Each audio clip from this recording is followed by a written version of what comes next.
Mas, sehat Mas? Alhamdulillah sehat Pak. Alhamdulillah, puasanya lancar. Iya. Assalamualaikum warahmatullahi wabarakatuh. Salam sejahtera buat kita semua. Pemilu merupakan sarana pelaksanaan kedaulatan rakyat.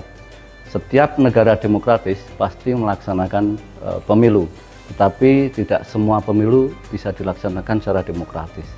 Untuk itu harus ada kaidah-kaidah untuk melaksanakan pemilu yang demokratis.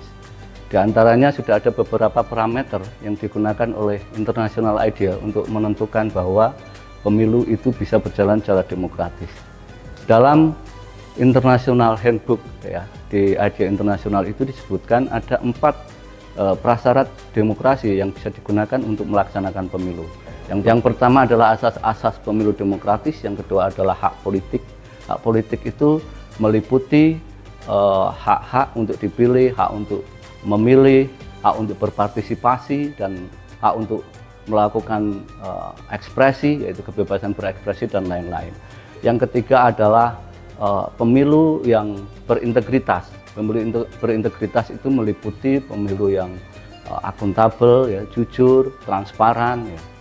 Yang keempat adalah tentang keadilan pemilu. Keadilan pemilu sendiri memiliki beberapa parameter.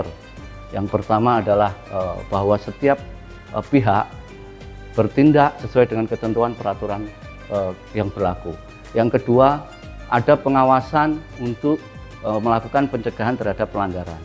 Yang ketiga adalah ada penegakan hukum. Kalau di Bawaslu kita mengenal ada penanganan pelanggaran. Yang keempat adalah penyelesaian sengketa, baik sengketa proses maupun sengketa hasil. Yang kelima adalah penyelesaian sengketa secara informal. Yang keenam, kita memastikan bahwa fungsi-fungsi itu berjalan sesuai dengan keadilan prosedural, ya, sesuai dengan prinsip keadilan prosedural.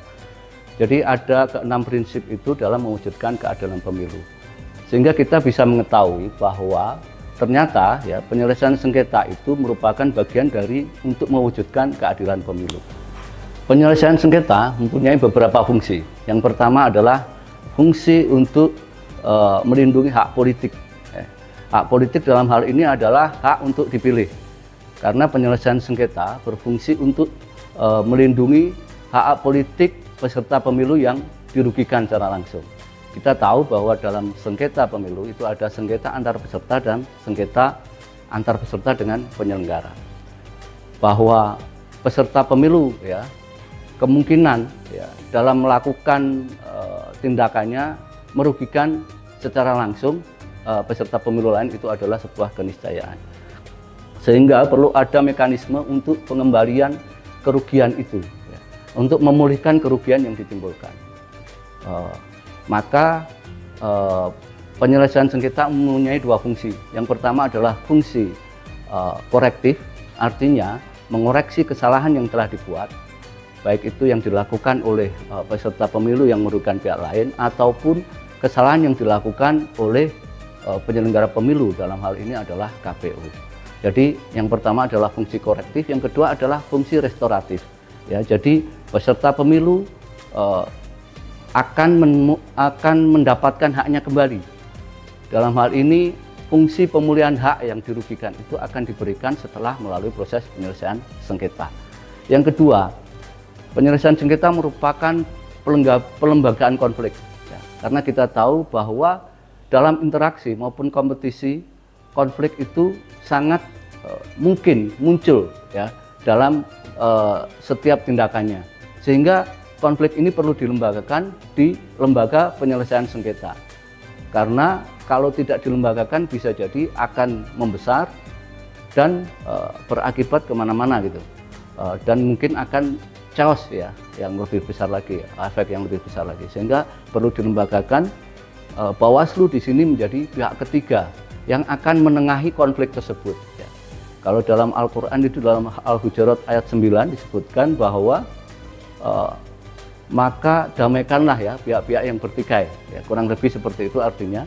Dan di dalam sengketa ini kita juga perlu memediasi pihak-pihak yang berkonflik. Dalam Ali Imran 159 juga disebutkan bahwa kita perlu bermusyawarah ketika sedang menghadapi pihak-pihak yang berkonflik. Yang ketiga, sengketa ini juga penyelesaian sengketa ini merupakan sarana untuk mewujudkan tujuan hukum. Tujuan hukum itu ada 3, kepastian hukum, kemanfaatan, dan keadilan.